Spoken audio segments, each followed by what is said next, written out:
Bismillahirrahmanirrahim. Assalamualaikum warahmatullahi wabarakatuh. Selamat pagi teman-teman dan Ibu Apoteker Sani Asmi Ramdhani Lestari M. Pamklin selaku dosen pengampu. Pada kesempatan kali ini kami dari kelompok 2 akan mempresentasikan mengenai displasia serviks dan juga kanker serviks.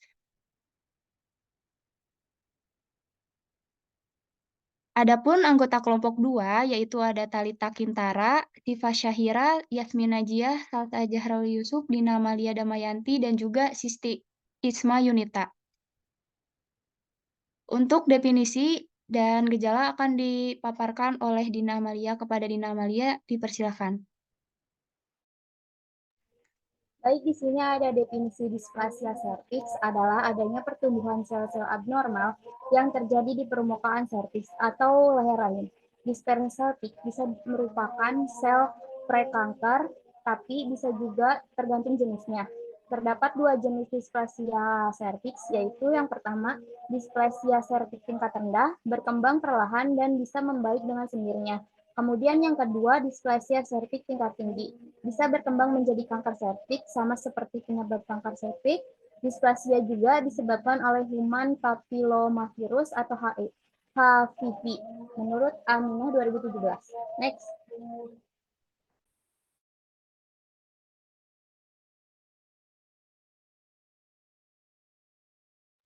Kemudian di sini ada definisi kanker serviks, merupakan tumor ganas yang tumbuh di dalam leher rahim atau serviks, yaitu bagian terendah dari rahim yang menempel pada puncak vagina.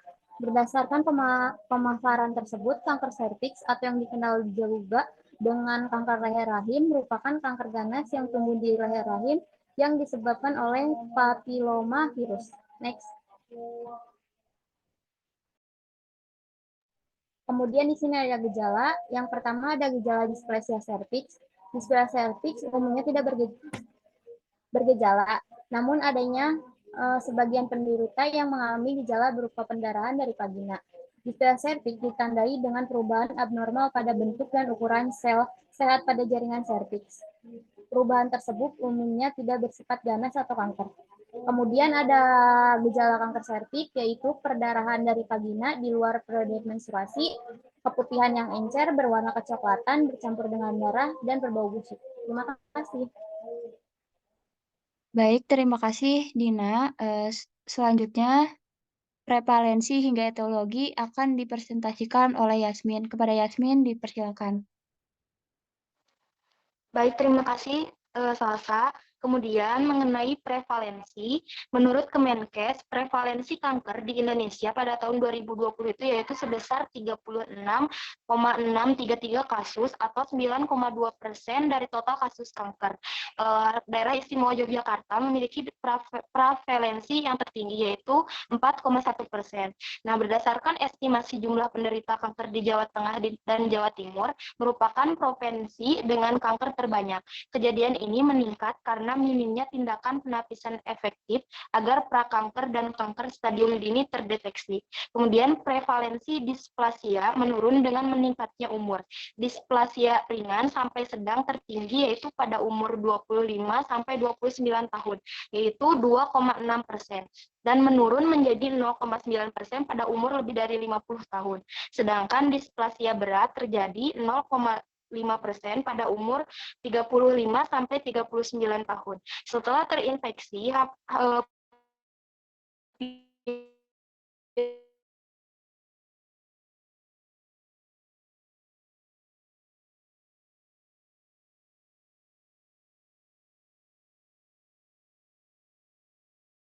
sampai 10 tahun. Next.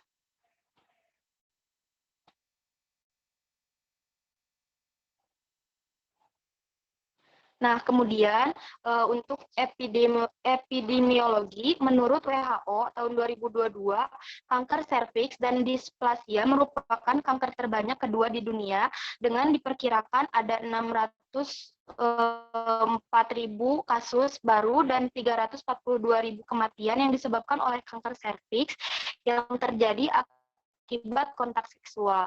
Kemudian kanker sering mematikan karena umumnya tidak ada gejala di awal perkembangannya dan baru bisa terdeteksi dan diobati setelah stadium ini. Kanker serviks banyak terjadi di negara yang berpenghasilan rendah sampai menengah karena di negara maju umumnya orang-orangnya itu sudah dilakukan screening kanker serviks dan pencegahan melalui vaksinasi virus HPV. Untuk di Indonesia, kanker serviks menempati urutan kedua terbanyak setelah kanker payudara dengan jumlah kasus 36.633 kasus atau 9,2% dari total kasus kanker di Indonesia. Penyebab tingginya kasus kanker di Indonesia adalah kondisi lingkungan yang terus menghasilkan karsinogen seperti rokok dan udara yang buruk dan kebiasaan gaya hidup buruk.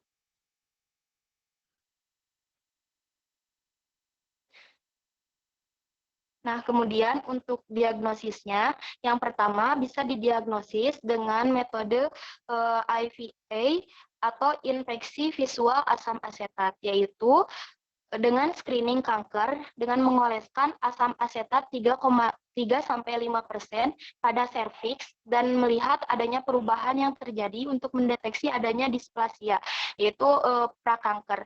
Bila ada lesi prakanker akan terlihat bercak putih yang disebabkan oleh acetoid epithelium pada leher rahim yang diperiksa setelah dioleskan asam asetat tersebut.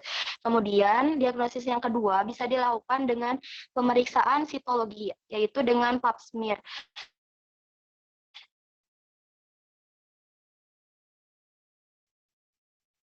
Sel serviks yang akan dianalisis di laboratorium untuk mendeteksi gejala prakanker, yaitu displasia, dan kanker leher rahim dini atau lanjut, atau karsinoma invasif. Next.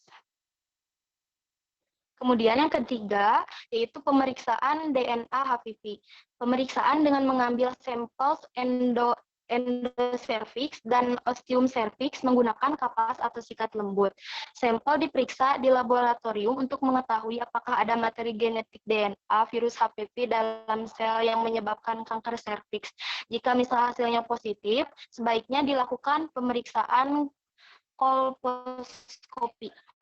Kemudian yang keempat itu pemeriksaan kolposkornya sudah positif. Nah, pemeriksaan ini merupakan pemeriksaan dengan menggunakan alat kolposkop, yaitu mikroskop binokuler dengan sumber cahaya terang untuk memperbesar gambaran visual serviks. Porsio dengan kelainan infeksi HPV itu akan terlihat bercak-bercak warna putih.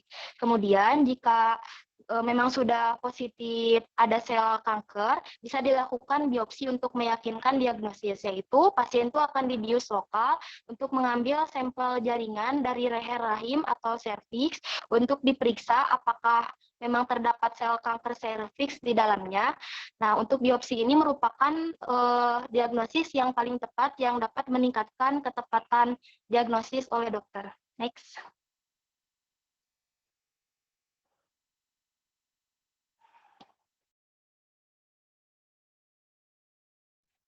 Kemudian untuk etiologi, penyebab dari displasia yaitu lesi prakanker dan penyebab dari kanker yaitu ada dua. Yang pertama ada faktor mayor yaitu adanya infeksi HPV. Untuk infeksi virus HPV ini itu ada di virus HPV 16 dan HPV 18 biasanya. Nah, untuk faktor minornya yaitu derajat kesehatan umum, kemudian status imunitas atau sistem imun yang buruk, kemudian dan nutritif. Nah, untuk etiologinya itu disebabkan oleh HPV atau human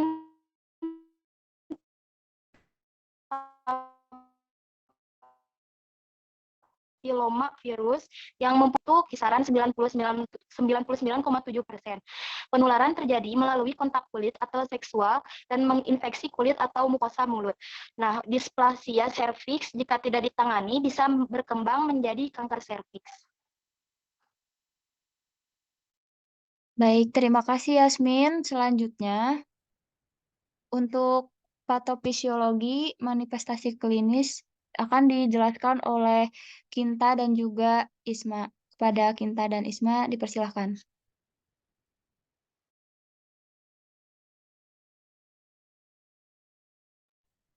Baik, terima kasih. Untuk patofisiologi kanker serviks, kanker serviks adalah kanker yang berasal dari sel epitel squamosa yang terjadi jika sel-sel pada serviks tumbuh tidak terkendali. Sebelum kanker terjadi, akan didahului dengan suatu keadaan yang disebut dengan lesi prakanker atau cervical intrapital neoplasia.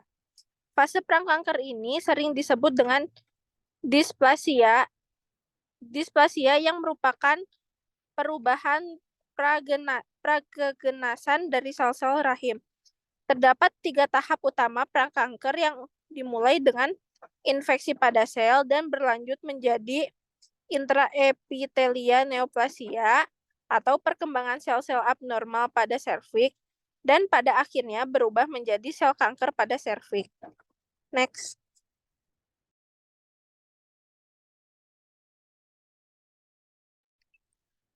Untuk patofisiologi displasia serviks, integrasi DNA virus dengan genom sel tubuh merupakan awal proses transformasi. Genom E terdiri dari E1 sampai dengan E8. E1 dan E2 berperan pada replikasi virus dan transkrip virus. Integrasi DNA virus dengan genom sel tubuh merupakan awalnya proses yang mengarah transformasi integrasi DNA virus yang dimulai pada daerah E1 dan E2. Integrasi menyebabkan E2 tidak berfungsi yang menyebabkan rangsangan terhadap E6 dan E7 akan menghambat P53 dan PRB. Next. Baik, selanjutnya ada manifestasi klinis kanker serviks. Pada lensi prakanker 92% tidak mempunyai gejala kalau ada hanya berupa rasa kering di vagina. Bila telah menjadi kanker serviks, umumnya gejala yang timbul berupa perdarahan pada pervaginaan, yaitu kontak atau di luar masa haid, dan cairan keluar dari liang vagina. Gejala lanjutannya berupa keluar cairan yang berbau tidak sedap, nyeri panggul, lumbok sakral, gluteus, gangguan berkemih atau urinary frekuensi, nyeri di kandung kemih dan rektum. Apabila bermetastasis, maka akan timbul gejala sesuai dengan organ yang terkena. Penyakit rasidif menunjukkan gejala seperti edema tungkai unilateral, nyeri sciatica, dan gejala obstruksi ureter. Kemudian, pada pemeriksaan fisik dengan spekulum vagina pada lesi prakanker tidak ditemukan kelainan nyata atau hanya lesi berwarna putih dengan asam asetat. Lesi invasif yang masih terlokalisasi terlihat di serviks atau telah meluas ke fornix berwarna kemerahan, granular, atau eksofitik, mudah berdarah tanpa atau dengannya gambaran nekrotik disertai darah atau cairan yang berbau. Pemeriksaan dalam melalui vagina dapat meraba perluasan ke fornix, sedangkan pada pemeriksaan rektal dapat mengetahui besarnya uterus, perluasan ke parametrium, rektum. Apabila penyakit sudah meluas keluar panggul, maka dapat ditemukan gangguan sentral, pembesaran kelenjar getah bening, pembesaran hati, massa di abdomen, pelvis, hidronefrosis atau efusi plora atau tanda penyebaran ke tulang, dan sebagainya. Next. Kemudian adapun faktor resiko dari kanker serviks ini yaitu menikah atau memulai aktivitas seksual pada usia muda, yaitu kurang dari 20 tahun. Kemudian melakukan berganti-ganti pasangan seksual. Kemudian berhubungan seks dengan laki-laki yang sering berganti pasangan. Perilaku seksual yaitu beresiko lebih dari 10 kali pada wanita dengan mitra seks lebih dari 6 dan hubungan seks pertama pada usia muda, yaitu kurang dari 15 tahun, dengan riwayat PMS. Kemudian jumlah perkawinannya yaitu ibu dengan suami yang mempunyai lebih dari satu atau banyak istri lebih beresiko kanker serviks. Kemudian riwayat infeksi di daerah kelamin atau radang panggul, multiparitas atau perempuan yang melahirkan banyak anak, nutrisi yaitu seperti antioksidan. Kemudian faktor risiko selanjutnya itu ada higien rendah yang memungkinkan infeksi kuman serta infeksi virus, terutama HPV. Terima kasih. Baik, terima kasih Kinta dan Isma. Selanjutnya ada terapi farmakologi pada kanker serviks ini. Jadi, pada tata laksana kanker serviks ini disesuaikan, pemilihan terapinya dengan pertama dengan dilihat dulu kondisi pasiennya, di mana, pengobatannya juga dilihat dari usia pasien, kemudian ada atau tidaknya penyakit, seperti komorbidnya, kemudian, jenis kanker, dan juga lokasi, organ yang terkena kankernya. Dan juga dilihat, stadiumnya ada stadium berapa. Nah, jadi, pada kanker serviks ini tuh ada dari, stadium 1 hingga stadium 4. Untuk tata laksananya bisa dilihat pada tabel. Pada stadium 1A1 itu biasanya pasien akan diberikan konisasi serviks, atau bisa digunakan histerektomi dengan atau tanpa lipadenektomi. Kemudian pada 1A2 dilakukan histerektomi radikal atau radioterapi. Pada 1B1 dilakukannya juga radikal histerektomi dengan limfadenektomi. Kemudian pada 1B2 dilakukannya radikal histerektomi, pada panggul plus kemoterapi. Kemudian bisa dilakukan juga kemoradioterapi atau kemoterapi plus histerektomi ajupan. Pada, 2A, dia dilakukannya histerektomi radikal dengan limfadektomi pelvis atau kemoradioterapi. Pada 2B, dia dilakukannya kemoradioterapi. 3A Stadium 3A dilakukannya juga radioterapi, pada 4A dilakukan kemoradioterapi atau bisa juga eksentrusi pelvis primer, dan pada stadium 4B dilakukannya kemoterapi paliatif atau kemoradioterapi. Nah, di sini ada, tata laksana pada dislipidem serviks. Bisa menggunakan terapi NIS dengan destruksi lokal yang ditujukan untuk, pada lapisan epitel serviks dengan kelainan lesi prakanker yang kemudian menjadi fase penyembuhan berikutnya akan digantikan dengan epitel squamosa yang baru. Bisa dilakukannya ada krioterapi, elektrokauter, diatermi, elektrokoagulasi, dan juga laser. Dan juga digunakannya terapi NIS dengan eksisi LIP atau Loop Electrosurgical Excision Procedure. Ya, dan juga, tadi, sudah dijelaskan, kalau pelaksanaan kanker itu berdasarkan stadiumnya. Jadi berbeda juga penanganannya dan kebanyakan memang, menggunakan, operasi atau pembedahan, melakukan kemoterapi, radioterapi, seperti itu. Baik, selanjutnya akan dijelaskan oleh Siva Syahira. Oke, stadion 1A2, 1B1, 2A1 dilakukan terapi operatif atau non-operatif, dan stadion 1B2 dan 2A2 dilakukan terapi neoadjuvan kemoterapi 2 atau operatif. Stadion 2B yaitu neoadjuvan kemoterapi 2 atau radiasi atau kemoradiasi. Next. Stadion 3A, 3B dilakukan kemoradiasi 3, yaitu kemoterapi plus radiasi. Catatan, bila terdapat obstruksi ureter, dilakukan pemasangan DJ stent atau nefrastomi dan hemodialisa. Stadion 4A dilakukan radiasi dan atau kemoradiasi. Kemudian stadion 4B dilakukan terapi paliatif, yaitu radiasi 3 pelviks atau kemoterapi. Kemudian tumor primer dilakukan evaluasi keluhan dan gejala. Metatasis jauh, yaitu terapi nyeri atau analgesic step ladder neural block, nutrisi, dan spiritual. Next. Berikut terapi karsinoma serviks dari stadium 1A, 1 sampai stadium 4B. Next. Baik, terima kasih Syifa Syahira. Selanjutnya akan dilanjutkan oleh Kinta dan Isma. Kepada Isma dan Kinta dipersilakan.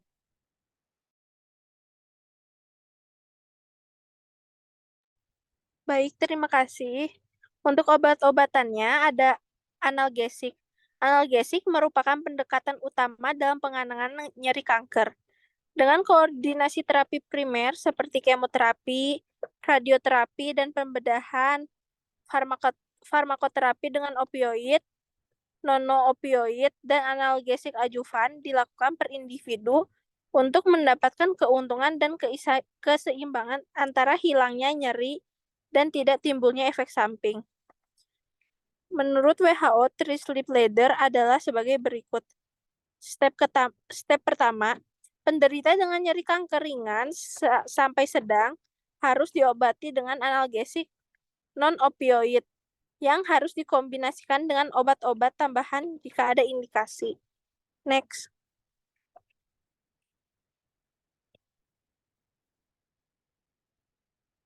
Untuk yang step 2, penderita yang relatif tidak toleran dan menderita nyeri sedang sampai berat atau yang gagal mendapatkan perbaikan setelah percobaan dengan analgesik non-opioid harus diobati dengan opioid konvensional yang digunakan untuk nyeri sedang. Yang termasuk dalam golongan ini adalah kodein, hidrokodon, dihidrokodein, oksikodon, provoxifen. Obat-obatan ini umumnya dikombinasikan dengan non-opioid dan bisa diberikan bersama-sama dengan analgesik adjuvan.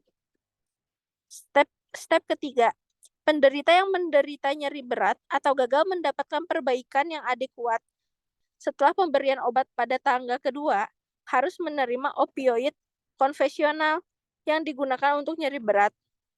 Yang termasuk obat-obatan ini ialah morfin, oksikodon, hidromorfin, metadon, levofanol, fentanyl. Obat-obat ini bisa dengan petunjuk dosis yang sesuai. Pengobatan ini memberikan kesembuhan pada 70 hingga 90% penderita. Next. Baik, selanjutnya ada terapi non-farmakologi. Terapi non-farmakologi yang dapat dilakukan yaitu ada pembedahan, radioterapi, kemoterapi, dan dapat dilakukan terapi kombinasi teknik relaksasi guided imagery dengan aromaterapi lavender. Baik, terima kasih Isma dan Kinta. Selanjutnya hasil outcome terapi akan dijelaskan oleh Syifa dan juga Dina. Kepada Dina dan Syifa dipersilakan.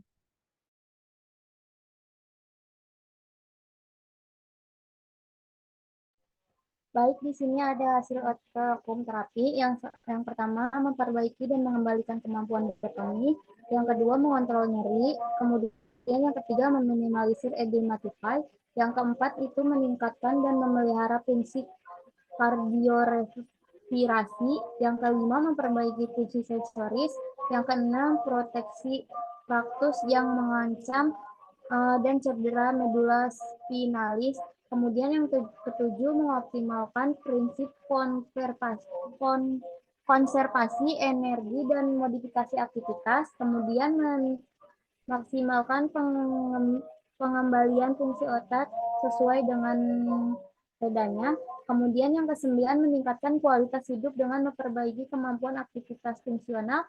Dan yang terakhir, memelihara dan atau meningkatkan fungsi psikososial dan spiritual. Sebelum tindakan operasi atau kemoterapi dan radioterapi yaitu dilakukan promotif, yaitu peningkatan fungsi fisik, psikososial, spiritual, dan kualitas hidup, kemudian preventif terhadap keterbatasan atau gangguan fungsi yang dapat timbul, dan penanganan terhadap keterbatasan atau gangguan fungsi yang sudah ada. Kemudian pasca tindakan operasi, kemoterapi dan radioterapi yaitu penanggulangan keluhan nyeri dengan nyeri yang tidak diatasi dengan baik dan benar dapat menimbulkan disabilitas, edukasi pasien untuk ikut serta dalam penanganan nyeri memberi efek baik pada pengontrolan nyeri level 1 dan terapi medikamentosa sesuai prinsip tata laksana nyeri sesuai World Health Organization atau WHO. Terima kasih. Baik, terima kasih presentasi dari kelompok 2. Berikut ada daftar pustaka yang kami jadikan referensi. Kurang lebihnya mohon maaf. Wassalamualaikum warahmatullahi wabarakatuh.